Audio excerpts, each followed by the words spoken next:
Few minutes doctor Ajay में आपका स्वागत है।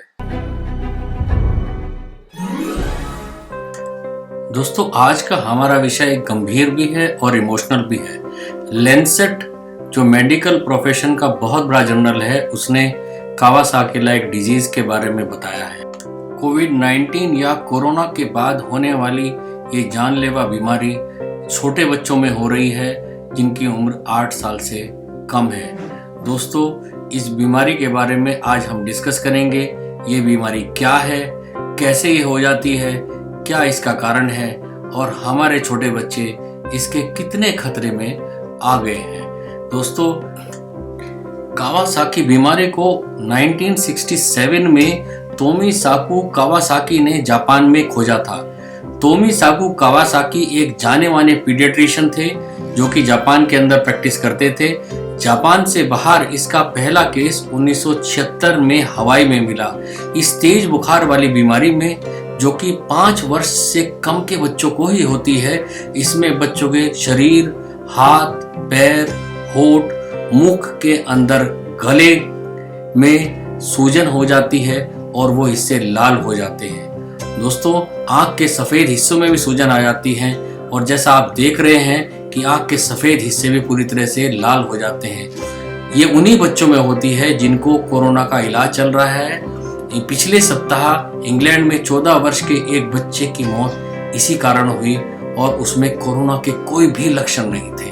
दोस्तों, ये एक गंभीर समस्या पूरे विश्व के सामने है और अब हिंदुस्तान में भी इसका एक केस आ चुका है। चेन्नई में 8 वर्ष की उम्र का एक छोटा बच्चा इसका पहला शिकार हुआ है, जिसका कांची कामकोटी ट्रस्ट हॉस्पिटल चेन्नई में सफल उपचार हो गया है। बच्चे में toxic shock syndrome, Kawasaki syndrome, जिसमें खून की नलियां सूज जाती हैं, उसके लक्षण मिलने पर इसको आईसीयू में भर्ती कराया गया और खुशी की बात यह है कि हमारे चिकित्सकों ने उसका इलाज किया है और उसकी जान बचाने में सफल हो गए हैं। अब ये क्यों होती है, इसके बारे में बहुत सारे वैज्ञानिकों की अलग अलग राय हैं। लिज विटेकर वाइल्ड, जो कि एक पीडियाट्रिक इन्फेक्शियस डिजीज की लंदन के अंदर बहुत अच्छी वो हैं प्रोफेसर और इंपीरियल कॉलेज ऑफ लंदन के अंदर प्रोफेसर हैं, उन्होंने कहा है कि कोरोना महामारी के बीच इसका होना ये बताता है कि दोनों में कोई ना कोई तो संबंध है और ये कोरोना इन्फेक्शन के बाद में होने वाली एक भयंकर घटना है जिससे कि हमारे छोटे बच्चे प्रभावित हो रहे हैं। प्रोफेसर रसल वाइनर, जो कि प्रेसिडेंट हैं royal college of paediatrician and child health के, उन्होंने इसे कहा है कि एक्सेप्शनली रेयर है, बहुत कम मिलने वाली अवस्था है। उन्होंने कहा कि इस बीमारी पर और जानने की जरूरत है जिससे ये पता चल सकेगा कि केवल कुछ ही बच्चों में ये क्यों होती है, जबकि अधिकतर बच्चे कोरोना से ठीक हो जाते हैं, उनमें ये नहीं होती।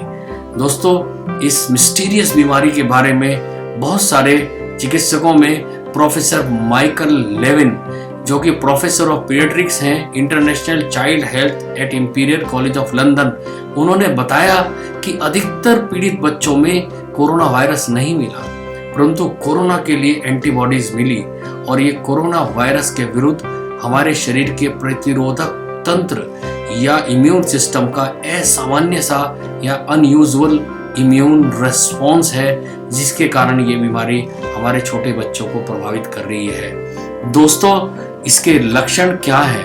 इसमें तेज बुखार होना, जो कि 5 दिन से अधिक होता है, और इसके साथ कोई भी 4 लक्षण जो नीचे हैं उनमें से अगर मिलते हैं तो इसकी डायग्नोसिस की जाती है। शरीर पर लाल रंग के रैश, लाल आंखें, हथेली और पैर के तलवे लाल, होंठ, मुंह और गले में लाल रंग और सूजन, लिम्फ ग्लैंड में सूजन और हाथ पैरों में सूजन आ जाना इसके मुख्य लक्षण हैं। बहुत सारे इन्वेस्टिगेशन इसके जांच के मापदंड के अंदर सहयोगी हैं।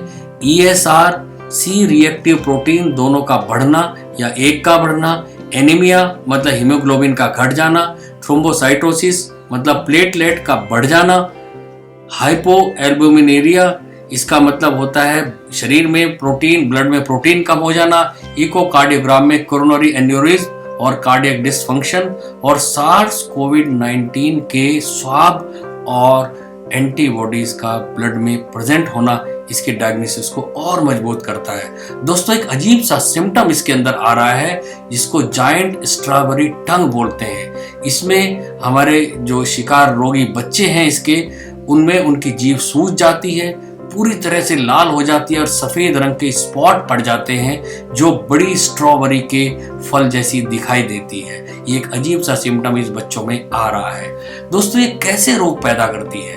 ये कोरोना के बाद होने वाली बीमारी जिसको multi system inflammatory syndrome in children MIS-C नाम दिया गया है। दोस्तों, ये दो तरह से असर करती है, कावासाकी डिजीज शॉक सिंड्रोम और macrophage activation syndrome. Kawasaki disease shock syndrome में सर्कुलेशन को प्रभावित करती है और मैक्रोफेज में हमारा इम्यून सिस्टम अत्यधिक एक्टिवेट हो जाता है। दोस्तों, विश्व में इससे बहुत सारे कंट्रीज प्रभावित हुए हैं। उसके अंदर US, Spain, Italy, France, Netherland और दोस्तों अब हमारे देश भारतवर्ष में भी चेन्नई में एक 8 साल के बच्चे को ये भयंकर बीमारी हो चुकी है। खुशी की बात यह है कि हमारे एबिल चिकित्सकों ने उसका ट्रीटमेंट कर दिया है और वो बच्चा अब ठीक हो चुका है। अगर आप चाहते हैं कि चिकित्सा विज्ञान से संबंधित ये जानकारी आपके मित्रों और परिवारों तक भी पहुंचे, तो कृपया इस चैनल को आप अधिक से अधिक शेयर करें। दोस्तों, बेल आइकन का बटन दबाएं ताकि मेरी बनाई हुई हर वीडियो आपके YouTube के इनबॉक्स में आती रहे। दोस्तों, YouTube के इनबॉक्स में मुझे कमेंट करें और आपको जिस बीमारी के ऊपर भी, चिकित्सा विषय के ऊपर भी, किसी भी चिकित्सा समस्या के बारे में मुझसे सलाह लेनी हो या आप चाहते हैं कि मैं उस पर आपको जानकारी देकर एक वीडियो बनाऊं, तो कृपया मेरे इनबॉक्स में मुझे लिखें। मेरा आज का एपिसोड और फ्यू मिनट्स डॉक्टर अजय देखने के लिए आपका बहुत बहुत